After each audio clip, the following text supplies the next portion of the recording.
Okay, so today's topic is trust issues. Our trust gets broken because we don't trust ourselves, because we don't trust life, because we don't trust God, meaning that we don't trust creation, and therefore don't trust people, and therefore don't trust ourselves. I'm using the word God here on purpose because of the many belief systems and triggers associated with that concept.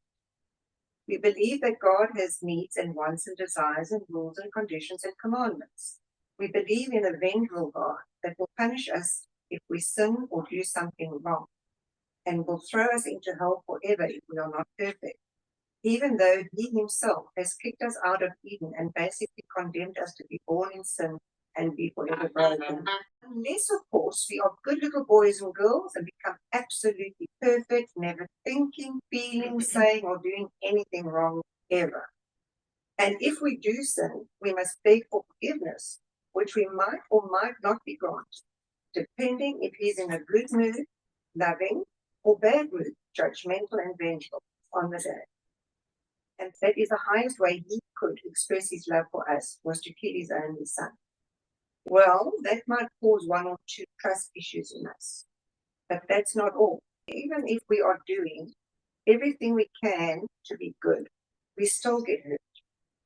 Bad things happen to good people, while it seems that bad people get away with murder, literally, and get rich at the same time. How is that fair? How does that work? How can we trust that system? Clearly, we can't trust the system, which was created by people, but is allowed to exist because it's God's will, or by just saying such is life. So if we can't trust the system, life, or God, what's left?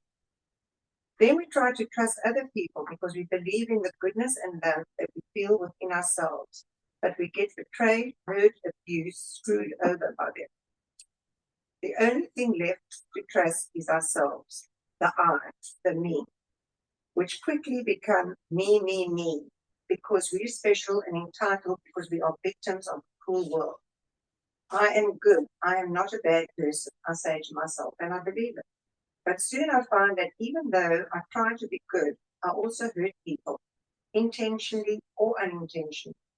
I also use and manipulate them to get what I want, and sometimes even screw them over. But that can't be because I am good. So it must have been the devil that made me do it.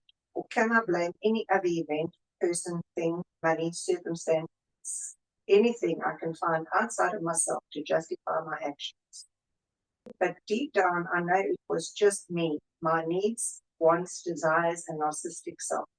So I must be broken, sinful, and evil. So I can't trust myself. But then, so is everyone else. And I definitely can't trust them.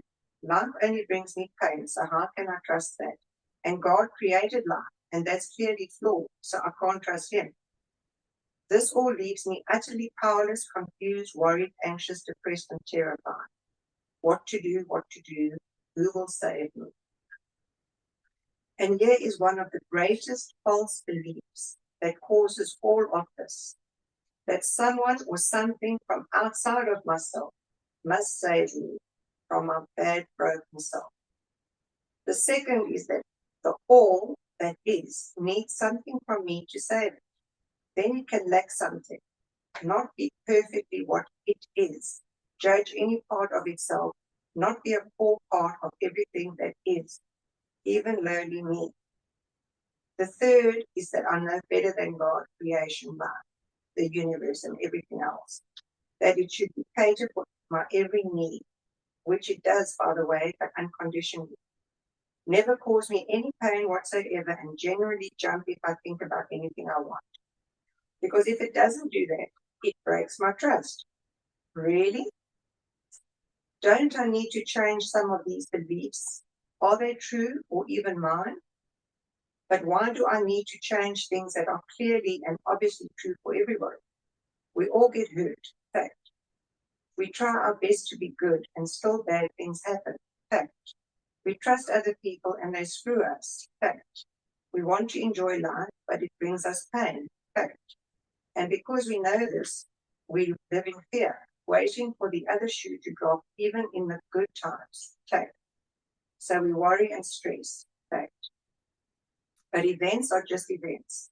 They are neutral. We assign value judgments to them according to our perspective. That's all. In life, the universe and everywhere else, events happen. It's called creation. There can be no creation without destruction and change.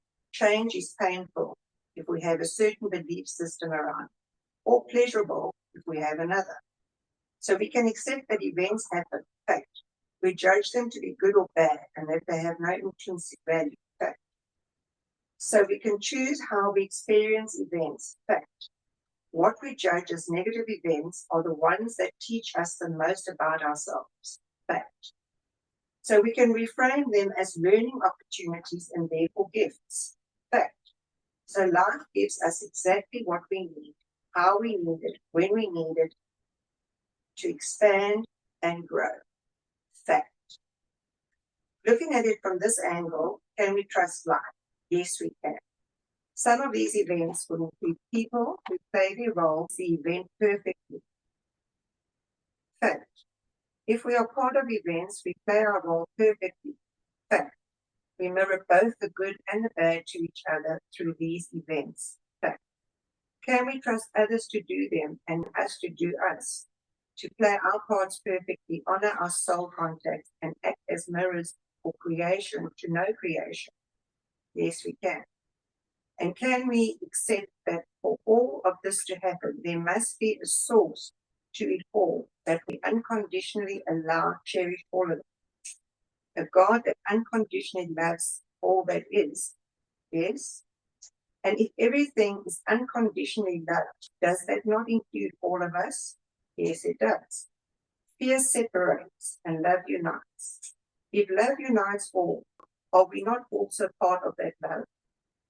Does unconditional love not therefore form the core foundational part of all that is, which by definition includes every single one of us? Yes, it does. So how can we be broken? We can never be, but we can choose to perceive ourselves as anything we want to, unconditionally, even that we are broken, bad, evil, sinners. But that's just our perception, not the truth.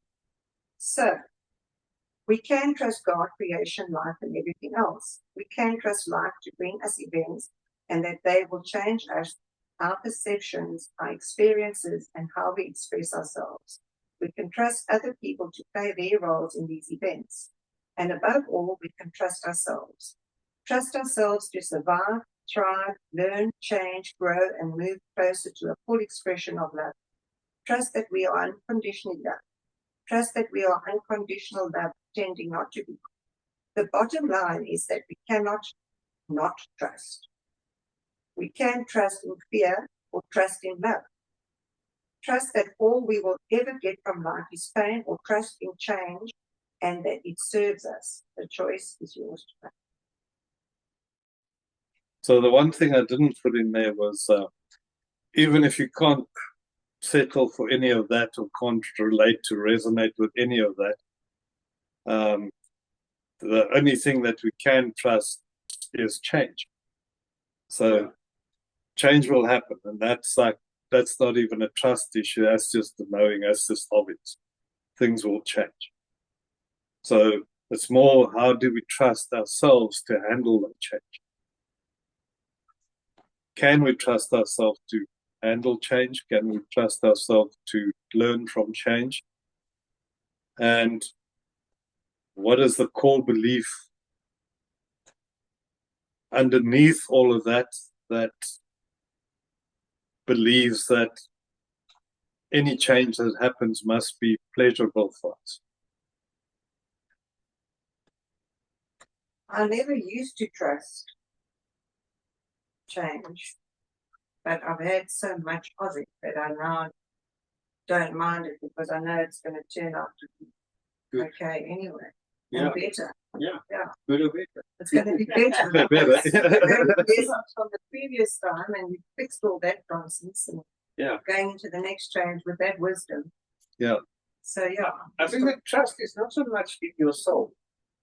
but in the universe. And I think that's where flow comes in. The flow of the universe is recognizing the ups and downs.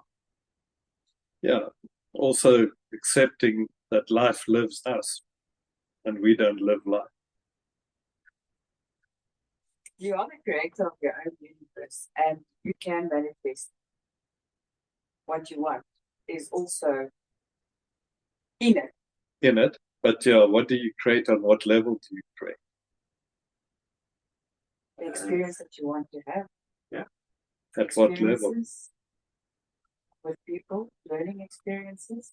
That's not always going to be good. Sometimes it will be bad. Okay, It will but make you grow. But if it's said that you can manifest what you want and you do it, and it doesn't happen, then people tend to lose trust as well. Yeah. So True. one needs to, you lose trust in the system, or yeah, like a You really got to trust harder to believe that the system knows what it's doing, and that didn't happen for a reason. But it's not so easy. It's not easy. okay, but that's okay. When you connect with your intuition, things like synchronicities and those type of things assist with the trust. Okay, let's go down that rabbit hole. That's probably where I lose my trust a bit. Yeah, exactly. Because we don't understand manifestation in all forms, because it goes a little bit deeper than the conscious mind. Yeah. Okay, so we are taught to manifest is to imagine a future that we want, and then to be in that, smell it, taste it, really embody it, and force your own way to that destination by pure will. No force. Well, that's what it does. But sometimes, but we do. We have goals, plans. Next year we'll do that, and then we'll be there, and then we'll get so much money, and then we can go on the holiday, and then we'll be there, and blah blah blah blah. Yeah. Okay, so we condition our manifestation through our ideas and beliefs that we want, how we want to perceive. But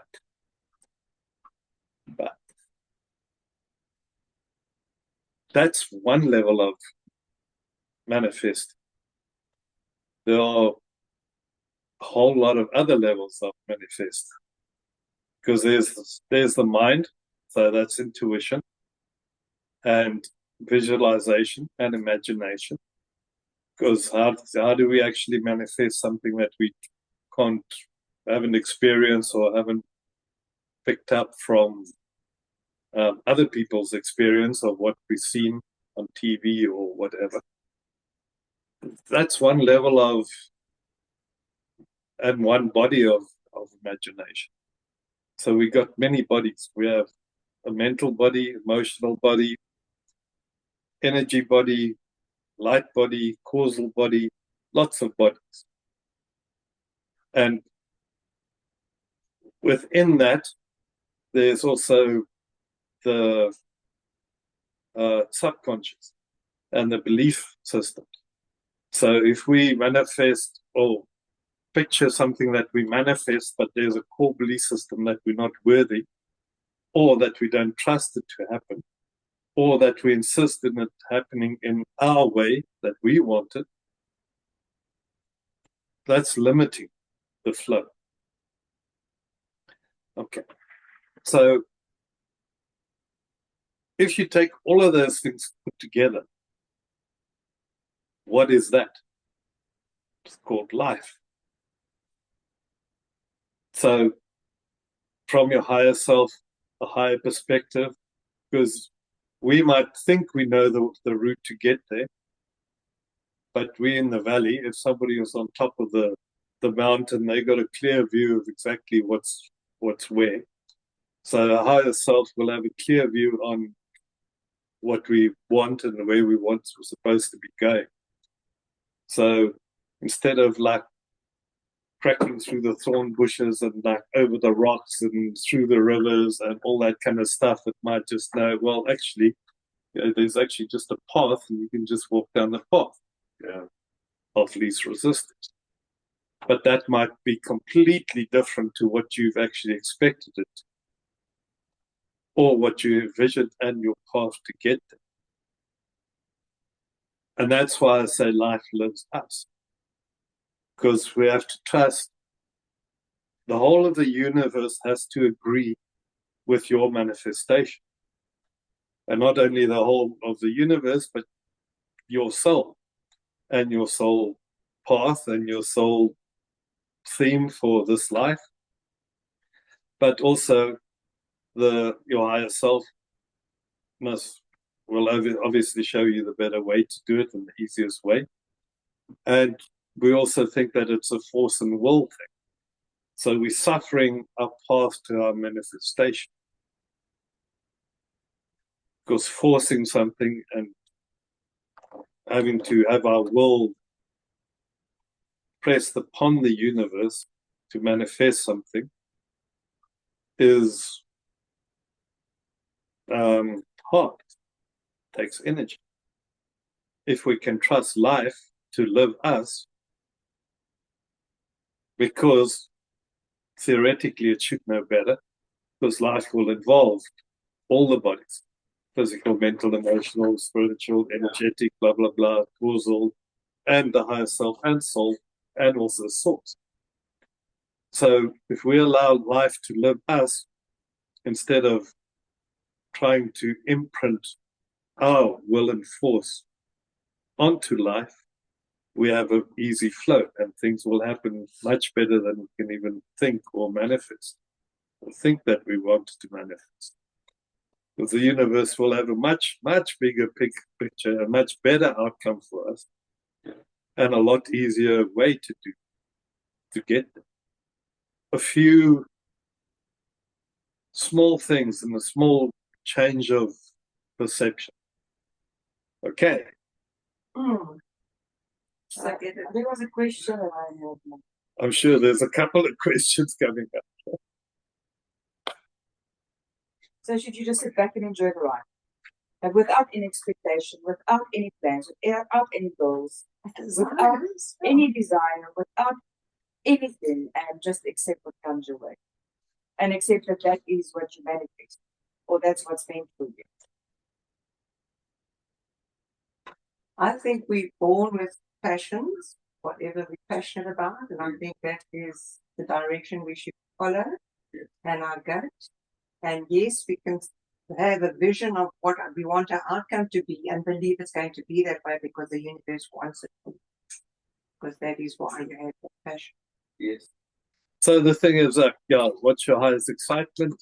What's your interest? Where's your curiosity? What's your passion? Because all of those things we call them passions. So if we follow that, creates an energy, a vibration, and that is what you attract. Abundance is like switching on a magnet inside yourself, and whatever you're putting out into the image, that's what you attract. If you are forceful, you create blocks. Because you're trying to go against the flow of the universe. Yeah. But that doesn't mean we're just zombies. That's what I'm getting. I know, that's exactly what you get. No, but then you've got to negotiate the flow. But there's How do you negotiate? by going with the flow. And not That's not a negotiation, you could just agree. Yeah, but it's also like, okay, we're gonna hit rapids and we're gonna hit the big lake where nothing happens, and then we're gonna like go over the waterfall and really get crushed on the other side and all that kind of stuff. Okay. But obviously it's a balance of like, I'm not saying like be completely, well, on the one hand would be at the highest level, there is no desires or plans or anything. It's just easing. So you're easing in the isness. and whatever presents itself, presents itself. Yes. So see the need, meet the need. Whatever presents itself, do what you have to. But if you follow your passions and your desires and your interests and excitements, and because that's the body or the soul or higher self talking to us through the body. So whatever your interest is, your curiosity, what do you want to do naturally? And the separation comes in. The fourth thing is that doing something completely different and then expecting that to happen, or for it to happen instantly. So, and not trusting the process that it will actually come to you in synchronicities, and following that, and trusting life to present exactly what's needed at that moment where you are for that place, time, and development that you are at that time. Yeah. Which will then depend on your resonant frequency. So if your frequency is in scarcity and poverty, you can't expect abundance and millions just to flow to you. Exactly. But it change your vibration. Yeah.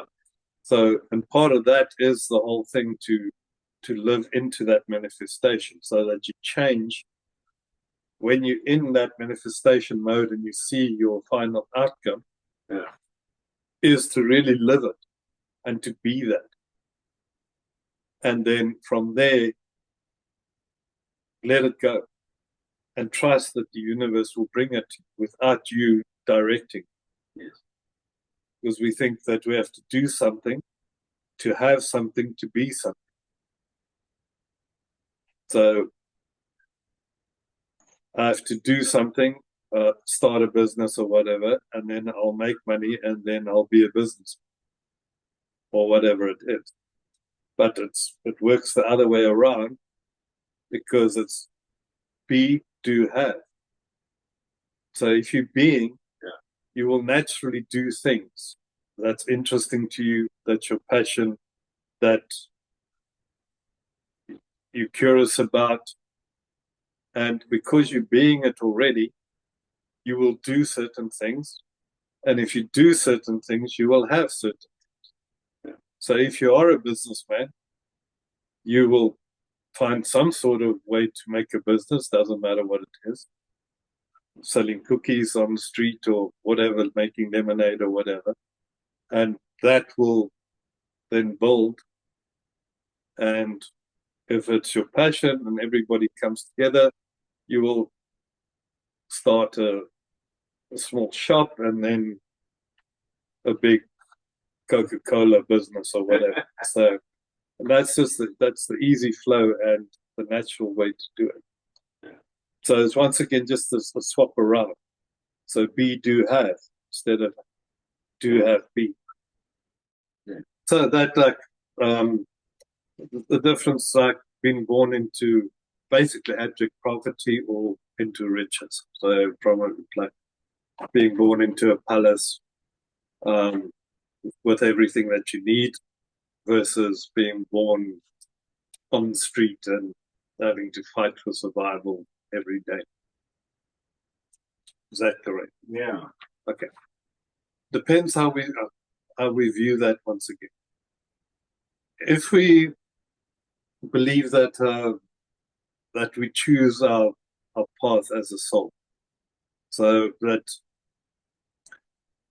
when we come in, we set up all the circumstances, we choose our parents, we choose all the circumstances around our life to give us the catalyst and the pointers for what we want to do eventually, or what we want to achieve in that life. So many call it karma, so it can be a karmic thing, where there's certain things that we have to come back and redo, or a lesson that we have to learn a little bit better this time. Or it can just be dharma, like choosing a completely different way of life that you want to experience and that you want to set up this time around. Because we're here for a reason, whatever that is. And the main reason is to choose between service to self and service to others. That's the main thing in 3D. What do we want to choose? Okay, so take both scenarios.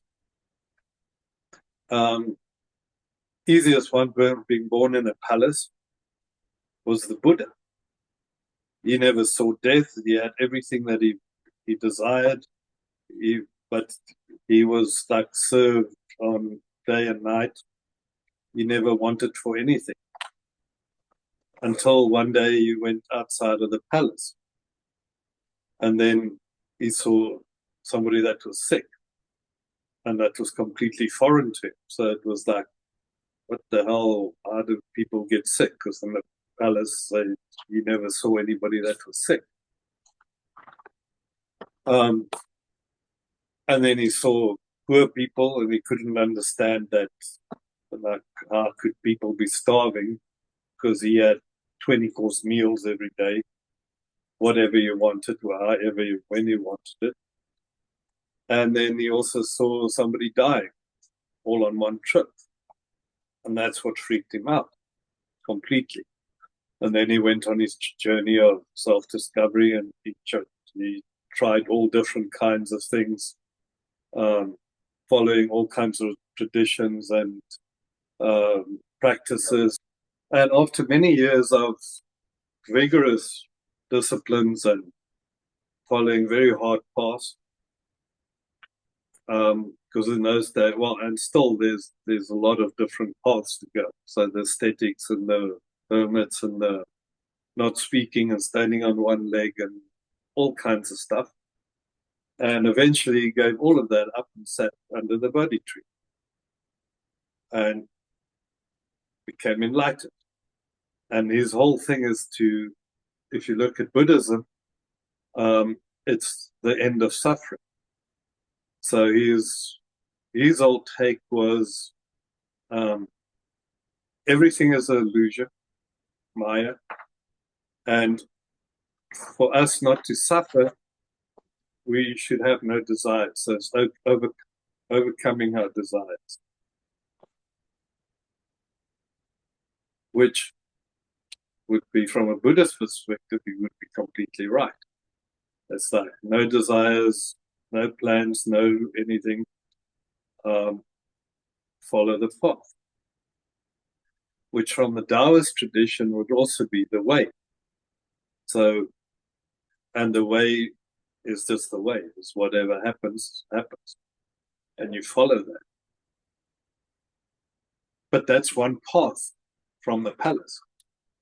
You could have also just gone back to the palace and ate another feast and had a very happy life and actually become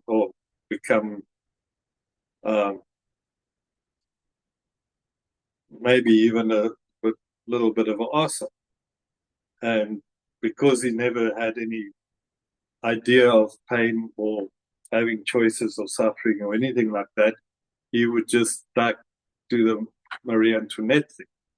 So they don't have bread, feed them cake. Just give them cake. So, and then he could have been headless and not enlightened. So does being born in riches guarantee you a certain life? Or Yeah. you can misuse it and lose everything. That's Oh, the yeah. country. Yeah. You can buy the 10,000 Lambos and party it all out and and waste 3 generations of building wealth in like a month. Yeah. It's not difficult to save out a couple of millions. Yeah. Because you just go party time, sex, drugs, rock and roll. Let's go buy everybody things and try and buy people by giving them Lambos and whatever. Yeah. So Mm.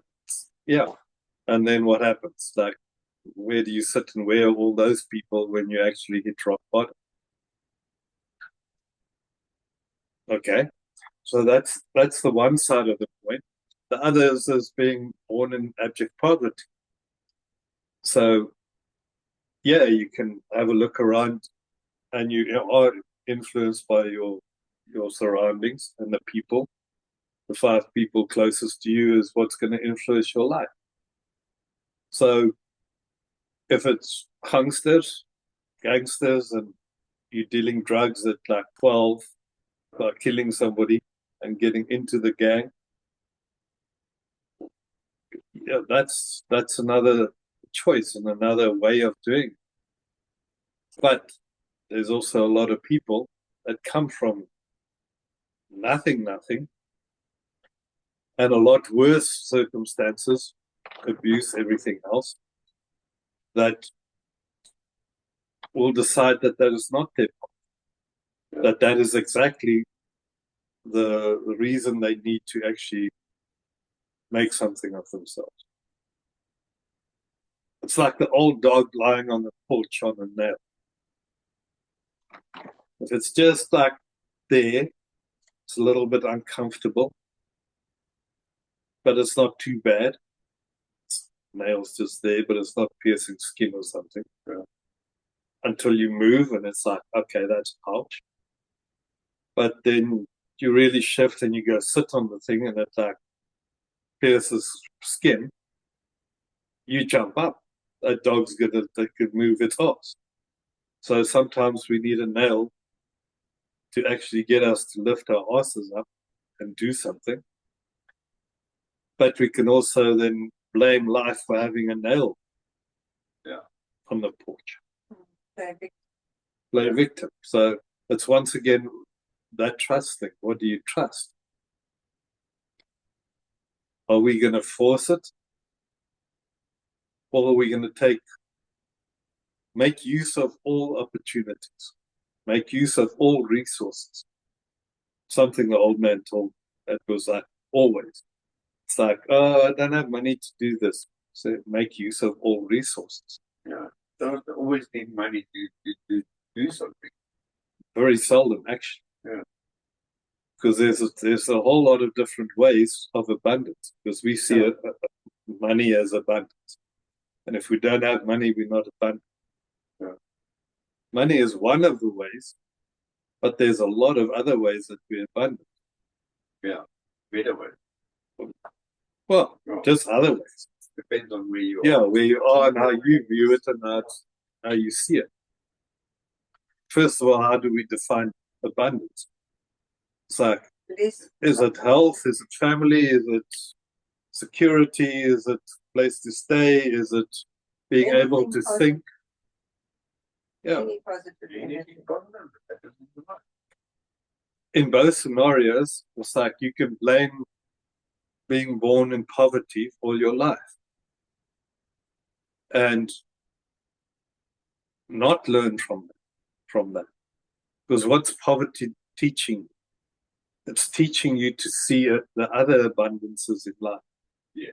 Nature, imagination, family, gratefulness, all of those things.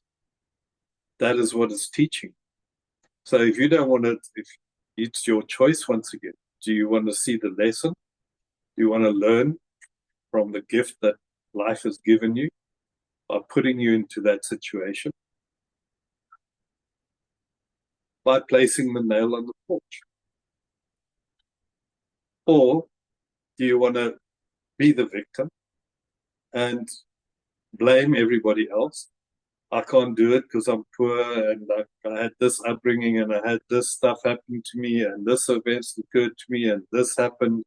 So now I'm powerless and life just sucks. And that's going back to that whole first part of the written piece. Like, life sucks. I'm praying, but God doesn't help me. So he's like, that's not happening for me. I'm suffering. And I'm mainly suffering at 50, 60, 70 because I was born poor and I had to grow up poor from 0 to 15, 10, 15 until I got out and started my business and became a millionaire and the CEO of 10 companies. But still I'm poor. And still I'm a victim.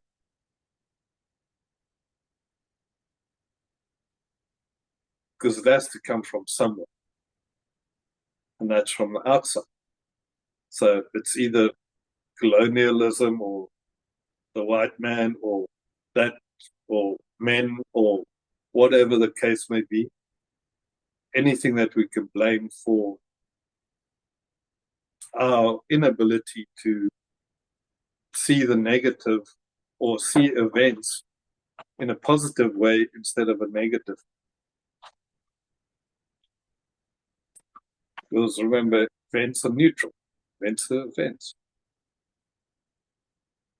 So apple falls from the tree. That's an event. If you're sitting under that tree and having a bad day and the thing falls on your head, that is like the last straw. The universe hates you. So you go grab it. Grab an axe, chop the thing down, and you'll never have apples from it again. But that's fine. At least you feel better because you took your vengeance out on it and your anger. Or if you're really hungry, you'd say that you were blessed. The universe just blessed me with apples. Yeah, manifest. You were hungry. Doink, there, it falls on your head and you have an apple. Conceive it. So, or it can fall on your head and you can figure out gravity, calculus, couple of other things, everything Newton did. The event is the same. It was an apple falling. Yeah. So it can be positive, negative, or world changing. Inspiration. Yeah. The apple fell from the tree. That's what happened. You were born poor. That's what happened. You were born rich. That's what happened. A lot of other stuff happened to us, but also not to us. See, that's another one-word difference. Event happened for us, not to us. And if we can change that one little bit of the language, because language programs us deeply, and language expresses our belief systems, and normally our negative belief systems. So something happened to me. The apple fell on my head. That happened to me. So it was an accident that happened to me. But if we just change 2 for 4, then the apple landed on my head for me. Yeah. And it was a lucky coincidence, synchronicity, or a happy accident. Because if you feel positive about it, you're going to attract positive. You're feeling positive and the apple hits you on the head, you've attracted that as a positive. Yeah. But if you were grumpy, you're attracting negative, and the apple fell on your head and it was a negative, you were negative. Yeah, and then you won't see abundance. And then, if you're not open to you, then negative energy. You must raise yourself again to that level where the universe can hear you. You know what to manifest. Yeah, and that's all about belief systems, because belief systems will govern how we feel. We'll have an emotion, will trigger an emotion. So if we believe that we're a victim and that the universe hates us and throws apples on our heads just for fun, just to piss us off, then you get worse. So you get angry, anxious, depressed, because when's the next apple going to fall on your head? And that's future projection, anxiety, or depression of like, that apple fell on my head and it was so sore and I will never get over it. 10 years later, as that apple was like really a huge apple. Changed your life. Changed my life. I still got like the scars. It was a big apple and rough, but it was a high tree, so it clapped him hard. So it's like, so he's scarred for life, and you can never get over that apple.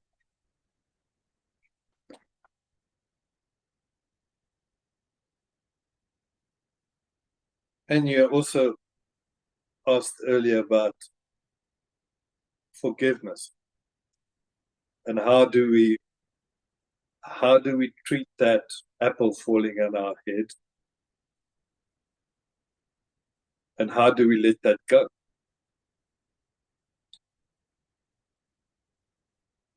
So first thing is that we have to see it as an event, neutral event. Apple fell. Then we have to go look at our belief system. Why does it piss me off? Why do I want to take revenge? Because if we don't forgive somebody, it means that we still want to hurt them or take our revenge on them, or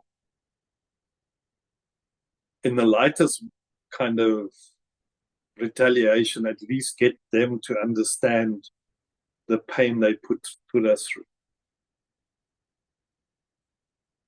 But that is still us wishing pain on somebody else, either by getting them back for what they did to us, or ego, whatever it is, breaking our trust.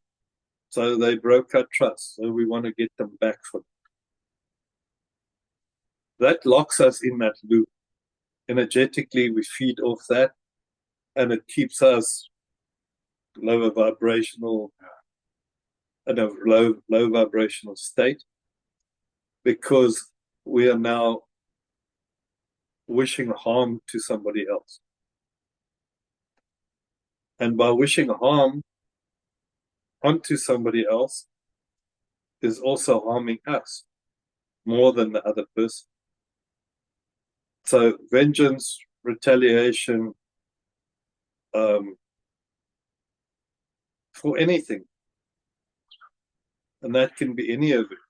And some of them are huge, and it's very difficult to see any positive side of that. How does harming ourselves serve somebody else, or serve others, or ourselves? See, even if we service to self, and everything is about me, then holding a grudge, wanting vengeance on something for something that happened, an event that happened, a neutral event, that we give meaning to as positive or negative. How does that serve us? How does that serve other people? How's me wanting to cause you hurt serving anybody? Anybody. For you, me, or the universe as a whole. Yeah. So forgiveness is not about condonement. It's not saying that whatever the event was or whatever somebody did was right. Or even okay. Or okay. Or any of it. Yeah. There's still, like, whatever value judgment you have around it, you can keep. So if you want to have the apple falling on your head as a bad event, then keep it as a bad event. Yeah. But hating the tree for it, or hating the apple for it, is pointless. So with forgiveness, it's not that we forgive somebody else. We forgive ourselves. You release yourself from that. You release yourself from that bond, from that jail. Yeah, and that is so freeing. It just Yeah. makes you feel so light. Yeah. Really, literally like a weight lifted off your shoulders. Yeah. Because you're carrying all of that around and you're snowballing it. Because any event is like, we snowball. That's what the mind does. That's what the mind does. It snowballs. So it starts with the apple falling in your tree on your head, and it's like the tree that it fell from, and then it's the oak who planted the tree, and then it's nature for having trees and apples, and then gravity, and then the universe, and then God, and then everything else is now conspiring to hurt you, to bring you pain. You live in fear. And now you fear. So you won't go near a tree, you don't go into nature, you don't eat apples. It's like, it's like, yeah, where does it end? And how far can you actually push that, and how big can you snowball? And the answer is infinitely big. How big do you want to have a grudge? How much hate do you want to have? And we see that in a lot of people. That's where wars come from, where fundamentalism comes from. It also feeds your ego. It's food for your ego, because it will infect other thoughts or other people or other areas of your life as well. And it's also that one rotten apple. Let's stay with the apples. So yeah, one rotten thought, one rotten belief spoils everything. Yeah. So that's why it's a good thing to snowball. So you look at those fears, because those are fear-based. So you take that fear and you multiply it. And you multiply that, and you multiply that, until you get to the most ginormous, biggest fear that you can create in your mind. And then you go, well, if that happened, if the whole universe blew up, everything went supernova, all the stars at once, poof, whole universe is gone. Because that's about the biggest kind of Thing that can happen, is just to destroy everything. That's my snowballs. You know what I mean in my mind. So like, if you're going to snowball, just snowball it well, properly. Do a proper job. Okay, so you blow up the whole universe. Then what? Then you wake up and you come back. You still exist. Because There's nowhere to go. yeah, and then Office it's, school. yeah, then you just create yourself another one, and you do it all over again. One more time from the top with feeling. Yeah, there we go. But this time you'll just make it a little bit tougher, a little bit harder, because you actually want to have a challenge. Because you blew up the whole bloody universe, you're still there. So like, come on, like, bring it on. Give me a challenge. Okay. Okay, so we blew up the universe, and there we are. Still aiming. We still exist. So back to that forgiveness thing. Yeah, so it's following that whole program. So we can't trust ourselves because it's something we did wrong. Because we must be broken. That's the whole thing. So it's like we're born in sin, we're broken. It's like that's fundamental belief. So it must be us. That's Christian. That's Yeah. what the Bible says. Yeah. So okay, I know, just to come back to the Bible thing, I know I was a bit hardcore on that. Yeah. But if you read the Old Testament, I was gentle, Sensuality. quite gentle on it actually, because it is a bit hardcore. Yeah. So And I can tell you now, if everything in the Bible as it is now is fear-based. no, not everything. Oh, well, Okay, no, so not everything, but a lot of what they use to control people is fear-based. There's hell, and you're going to go to hell if you don't obey, and all of that. yeah, but that's power tripping. So, but also understand that the different, it's once again the frequency thing. If people are living in fear, how do you talk to them? How do you connect with them? Through fear. If only meet people in the frequency that they're at. Yeah. So you won't have an audience if you're not going to be able to speak their language. Yeah.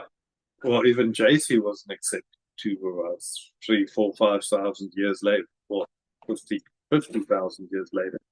But if you follow the Bible thing of 6,000 years, that we in 6,000, so at least 4,000 years before that, people lived in fear because that was their lived reality.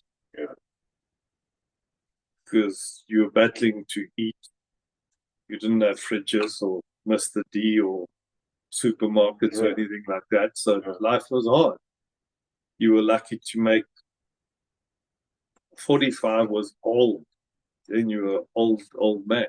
Yeah. So your life expectancy was like 30 to 40.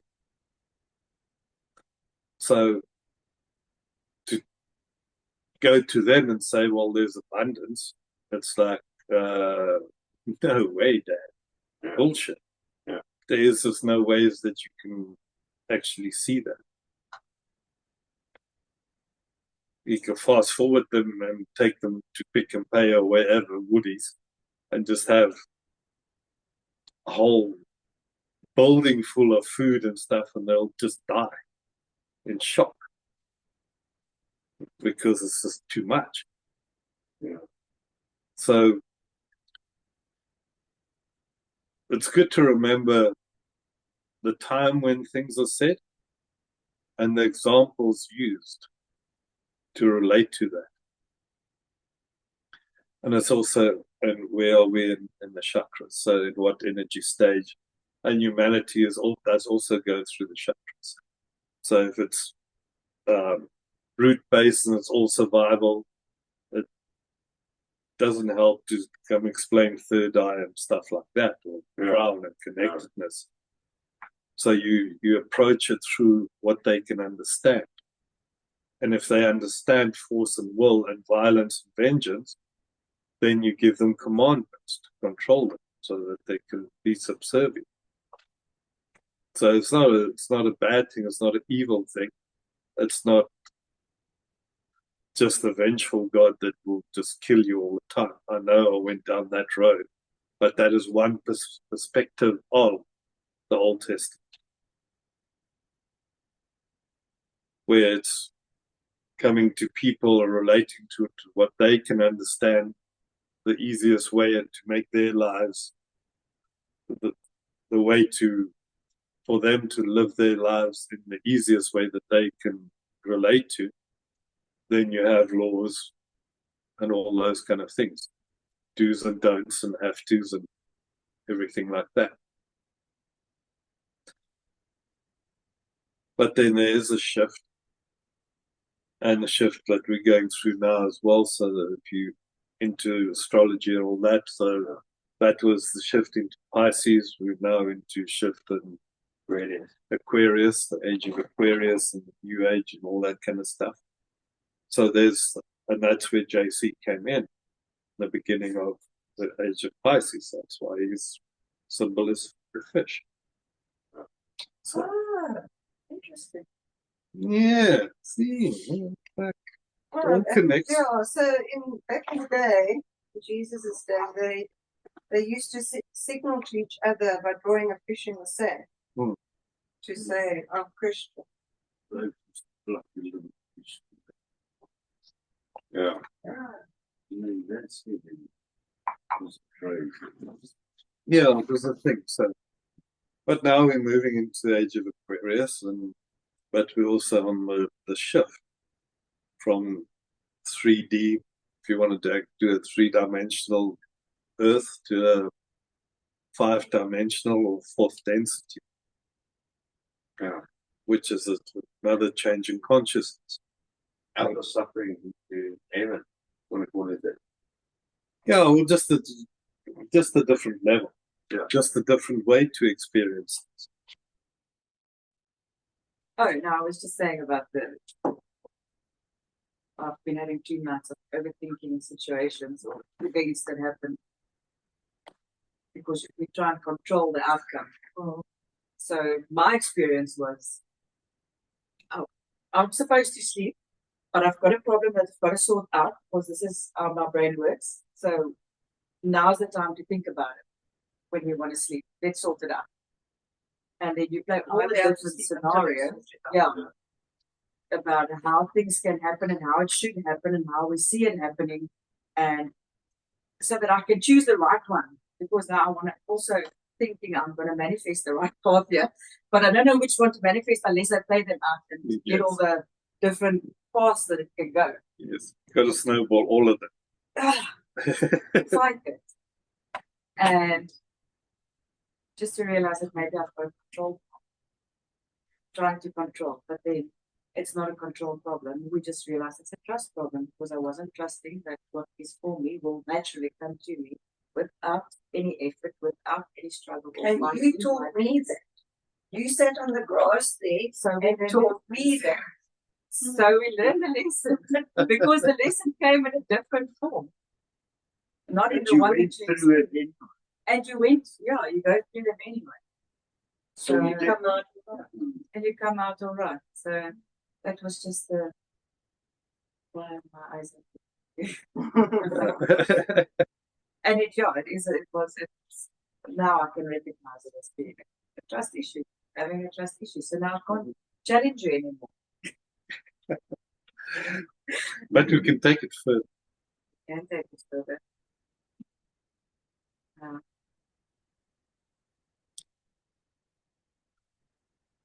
Because you can watch those thoughts. You can see the different paths, you can see the habits, you can see your control system, you can see the belief, the programming and the belief system behind that. Yeah. So once we see that, we can also let it go. Yeah. Or let it be. Yeah. Now letting it be is like, don't fight the mind. You're gonna lose. Don't try and stop it, because you're gonna see your ass. Because the mind does what it does. It snowballs, it thinks, it catastrophizes, it brings up the past to explore the future. Traumatized. Yeah. Haunts. Wants, all that. But if you know that about the mind, and you don't take it as my mind and my thoughts, you don't claim those, then let the mind do what it does. Let it go. So, right, yeah, you go off, think of all the scenarios, all the worst case scenarios, all the best case scenarios. You figure it out, you go do your thing. In the meantime, I'm just going to chill here in the in-between. Because you're tired, you want to sleep, but you're not sleeping, but you're also not fully awake. So where are you? In the in-between. And the in-between is golden. That's where magic happens. Between the sleep state and the full waking state. So if we go brainwaves, you're going into alpha as soon as you close your eyes. And then if you relax, let the body relax first, and let the mind do its thing. And just let it run. It's not bothering you. Let it. The mind's minding, so mind can mind its own business while you like. Let it go on its adventure. Yeah, let it do its thing, and you just relax the body. Body asleep, mind awake. Then you're in the in-between. And in the in-between, that's your connection. Astral world. So, and higher worlds as well. Mhm. So both inner realms and outer realms is where your connection is. And then you allow just to watch what comes from that. And it will most probably give you a much better solution, much better idea, or just give you a sense of trust that somebody's got your back and the universe has got your back and life will live through you. And all you have to do is just go with the ride. It But- would have been much better having you there while it was happening, telling you all these things. But then it would have been an easy outcome. I had to experience this in order for me to be real. It has to feel real and happening to me Yes, so that I can, you have to suffer first. so that I can get through it and think about it and experience it and log it as this is what's happening. Because if I didn't allow this process, I wouldn't have come to where I am. So it's just part of the Don't really, process. The And gift. it just, once again, it's just a gentle reminder. It's just a shake the page a little bit. And it's stuff that I know. Yeah. It just comes and reminds us again. You get confident in yourself. Mm. And you think that you are Sorted. Sorted. You never sorted. But No, you I've can never saw slip that. back into the old ways Yeah. very easy. Yeah, very Without easy. even knowing. Oh, You've got to be conscious. Comfort. Mm. There's comfort in discomfort. But comfort is really not a thing that should never be comfortable. Because then the universe needs to come and remind you of a lot of things that you need to work on. Yeah. First it whispers, then it speaks, and then it blossoms. And you don't want to get there, so you want to And listen it takes to away the thing that you love and cherish the most, sleep, Yes. so that you can learn it. Next time you'll think twice. Now I want to sleep though, because I'm you go finding your own business. I'm going to sleep. Yeah. You do your thing, I'm Learn sleeping. from experiences. This was just about it. Yeah. To trust the universe. It will do. Yeah. Not to control. Well, control. Mm. That's another one. That is a rabbit hole, yeah. And it stems from fear. Mm. It stems from fear. Control. If I can control that these things don't happen to me because I don't like it, then my life will be easy. It's also how we define control. Because without resistance and surrender, we're not going anywhere. So if we're walking, we need to have resistance, traction. So all these little things in life, little events that come up for us, will give us a way it's a form of resistance. And if you don't want to let go of that resistance, which comes back to forgiveness and all that kind of stuff, is we don't want to let go of that resistance that we have. Mm. We don't want to surrender. You can't surrender if you've got conditions to your surrender. To lift your foot and surrender to the flow and the force or the momentum that guides you to the next bit of resistance. So you go through events, you make it, you surrender to it, you learn the lesson from it, and that's where control comes in. Your control is not what you resist or in the surrender, it's that movement between of having experiences in your life pointing you into the direction that you don't want to go, and then surrendering to the lessons and learning the lessons, and having the control to navigate between the two and the balance. Different events will show us different paths, where to go, what to do. So you're following the path of your intuition, your excitement, your passion, but without any requirements, conditions. That's where we misunderstand control. Because for us, control is that must happen there, then like in that order, or else we're not in control. But then you have to like really look at that and you go, really? So you're in control?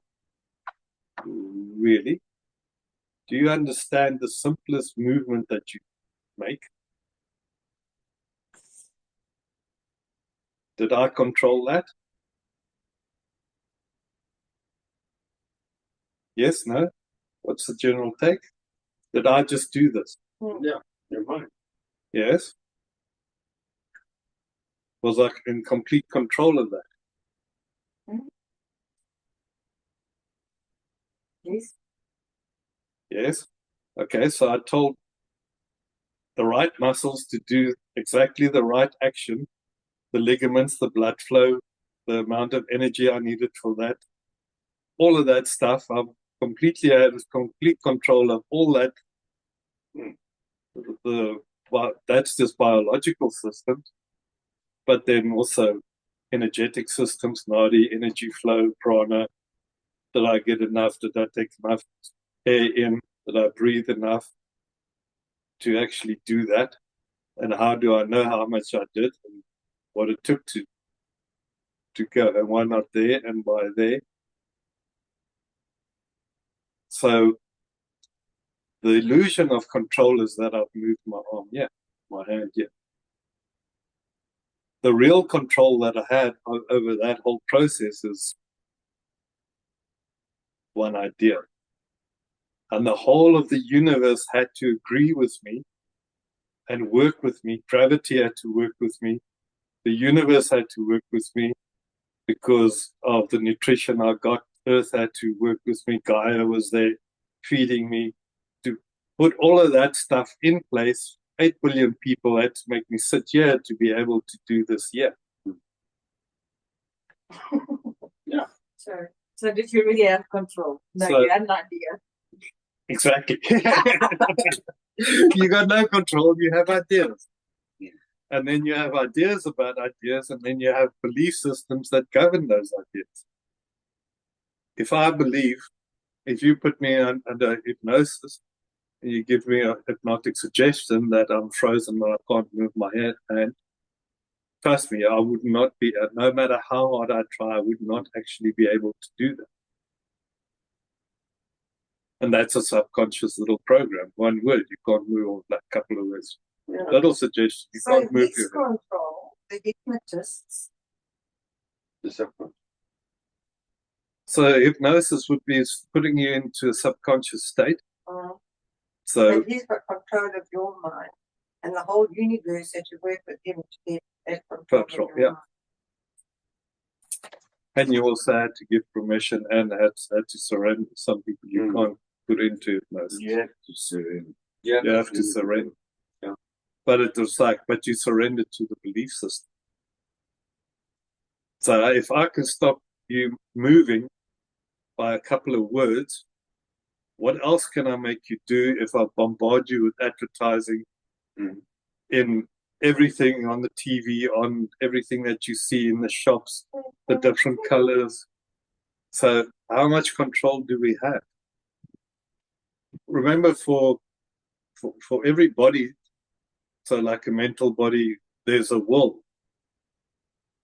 So there's an emotional world that surrounds this planet. There's a mental world that surrounds this planet. There's an energetic world that surrounds this planet. Those worlds are connected to planes in the universe. So we think, but where does our thoughts come from? Either from maybe a conscious thinking process or rational thing in our own minds, or we connect to the mental world, and we pick up stompies from there. Like when there's inventions and stuff, it's normally 6 people that have the same idea at the same time. So inventing the telephone, who did that? There was like at least 4 people that came up with the same concept at the same time, within a year or 2. How many of our thoughts really ours? Same with emotions. We wake up one day and we're just in a cuck mood. Why? What happened in your life? What event happened to you? Yeah, you got out the wrong side of the bed. But we're in a cuck mood. Why? Did anything happen to you? Did I you didn't hit your get sleep. toe? I Didn't get sleep. I had a bad dream. Yeah, I had a bad dream. Well, I was very, very busy. I had 12 hours sleep, but I was like in other dimensions, working hard. So I'm completely exhausted when I wake up, which is normally the case for me. So it's like I wake up and oh, that was a long night of hard work. It was like, gee, I was busy. I wish I could remember any of it, but like no. But I know I was busy because I'm tired. Yeah, so it's like, okay, so what part of the control are you controlling? So definitely not the physical body. Your emotions, are you in control of that? What's the triggers? Because what is the belief system? If you have a belief system on something, OCD, whatever, your belief system is that thing shouldn't be like that, it should be like that. So if I put it like that, it irritates the shit out of me. So now I bring your attention to it. So now you're gonna like sit there and like get up in about 10 minutes time and actually put the thing right like you want. Okay, but why? What? It's once again just the event, it's just the thing, and it's pointing some. So Less chaos. less chaos. Yeah. So more control. So you want to control. Yeah. Okay. Order. Order. I want order. Yes. control. Is that control? Yes, that's control. Sometimes I think people want to control because they do not have control. So that there's only certain parts of their life that feel that they can control. Yeah, Especially so in children. Yeah. Everyone tells kids what to do, and so they choose one thing that they do have control over, whether it's academics, whether it's sports, whether it's whatever they choose. And I think sometimes that just spills over into adulthood. yeah. Well, everything comes from childhood and how we trust as well, especially because we judge trust by our primary caregivers. Okay, so that's basically where it comes to that fear. If you base everything on fear, then you're out of control. That whole bit of anxious, depressed, terrified, all those kind of things. And that's what trauma causes us as well. Okay, so when an event happens that we perceive as traumatic, basically what happens is all the senses open up because they're looking for a way to get out of the situation. So life and death situation, you're in a car crash or whatever. In that moment, everything opens up. Eyes, ears, hearing, emotions, thoughts, everything comes wide open because the filters open up. But all that information is overwhelming. And that's why we freeze. And we freeze in that event. That's why we can't, whenever another event triggers us, it comes straight back to that event and that frozen state. And you're reliving that disempowerment, the terrifying, powerless experience that you had. So to prevent that from happening, there's repression. So you repress that fear inside of you by having control. But it's very difficult to control the world and the macro. You have to start controlling the micro. So the micro is what's the angle of that thing? Because that is a perceived control that you have over something, which that then empowers you. Or there's a perceived empowerment that you can't control the shit up there. You can't control the shit in your head. You can't control relationships or what happens with that. You can't control people. You can't control life. But what I can control is how I move this thing. So that is a coping mechanism and a belief system that runs very deep. And as a tool, as a survival mechanism, and as a survival tool, that's great. Because you're not completely giving up on life, you're still taking your control back. So you're struggling to have whatever little bit of control that you have, that you can be sovereign in that, and to actually believe that you can control something in your life. Which is a great coping mechanism, and it's a great way to give you some form of safety. Because it's fear-based, so any port in the storm.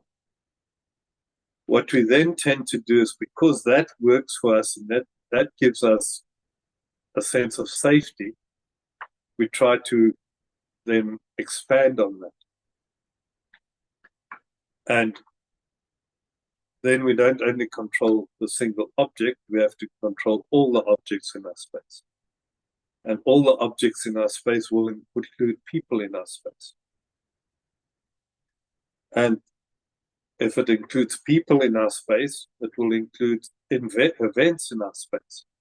Because that's the whole reason why you do it in the first place, to avoid negative events, traumatic events, what we perceive as traumas. And to do that, we have to control life. And to do that, we have to control God, the universe, and everything else. Which is where that coping mechanism falls apart. Because you can't control any of that. You definitely can't control people in your life as much as we think we can. Because we cannot control what we don't understand. If I was in all your bodies, I knew every thought. I need to know your emotional state, your mental state, your physical state, your triggers, your belief systems, and everything else for me to control you, which is impossible. So nobody controls anybody. Good luck with that. But you can try and enforce control through sheer will and power, or not power, but force and will. So if you don't do it like that, I'll honor you till you do it like that. That's not controlling anybody, that's just beating up on them, creating more fear in them, which will trigger protective mechanism, which will do exactly the opposite of what you want them to do, because they're doing already where their safe space is and where they're comfortable. Okay, so that brings us back to trust. What do you trust? And that's where you have to start digging in. Who, what, where, how am I? And what is the I? And what is the I am? And you have to dig into your belief systems. Yes. All the bullshit in your head. From the world, from external sources, from just ideas that you pick up on the way. You have to look at all of those things and choose. Because remember, it's always our choice. Notice, acknowledge, engage, let be, let go. So, let it be. Let it be. Or you let go of that protective measure. You go, all right, how is this working for me? What is it doing? What benefit does this bring to me in my life? To stress me out to the nth degree because something is not in a proper place, or not as clean as it should be, or not as perfect as it should be, according to my judgments and ideas, or the other person is not my perfect partner, or they don't do what I say or want them to do, or they don't acknowledge me and see all my either flaws or greatness. Well, they see the flaws easily, but our greatness they don't see, because they're coming to you from their level. If you come from a hurt position, then you will hurt other people. either by controlling them or backing off from them or not engaging or over engaging or whatever it is. But the level of engagement will never be equally perceived. Because from my point of view, I'm giving you everything. From your point of view, I'm giving you nothing. Except grief, heartache, and chaos. Going back to forgiveness. Because you can't forgive somebody if you still blame them for that. If you see that they're doing that on purpose, the bloody bastard, every time he bloody moves that thing, he knows he's doing that on purpose. He wants to hurt me. So I will not forgive him for that, because I will make him suffer and I'll have my payback. And that is the whole thing about not being able to forgive. So how does that serve? How does it serve anybody else? And how does it serve the poor remote that gets banged on the table because it's not in the right place? But then we have to look at that event. So the dude put it like that. So what is in that event? There's no judgment. It wasn't like aimed at you. It wasn't aimed to diss you or reject you or to hurt you or to whatever triggers might happen. There was an event. That remote is at a certain angle. That's the event. Okay. But then you have to also think why, if that other person is conscious and aware and locked into you energetically and in a relationship and all that kind of stuff, why would he still do that? Then you have to look at, okay, so what is his coping mechanism? What is his belief system? Maybe he was controlled or she was controlled completely, and their coping mechanism was to always do something a little bit different. Now I can do it. Yeah, and it's taking their power back. The same as that you take that control and safe space back by having it like that. It's their control and safe space to have it like that. Okay, so now it changes from not blaming and wanting to hurt somebody, but having compassion for them. And if you have compassion for the other person, and not empathy, compassion, because it's not a thing that you agree with. It's not that you take it on to be you. It's not you don't claim that experience for yourself, but you can have compassion and you can see the triggers, the safe space, the coping mechanisms, all that belief systems, everything that goes into that little action. And you can see that they're struggling to find a place, their safe space, and what works for them. Then, how difficult is it to forgive them? Not difficult at all. You want to forgive them. You want to aid them. You want to help them. All those kind of feelings, emotion, belief systems, that they broken and you have to now sort that thing out for them, also comes into play. But it's still just the event. But the compassion is that we all have had crap in our lives. We all have different ways to deal with certain things. My way of dealing is not your way of dealing. My safe space is not your safe space. Your safe space is not my safe space.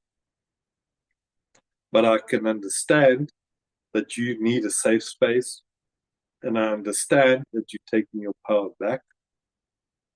I'm understanding that you're building trust in yourself, in events, in other people.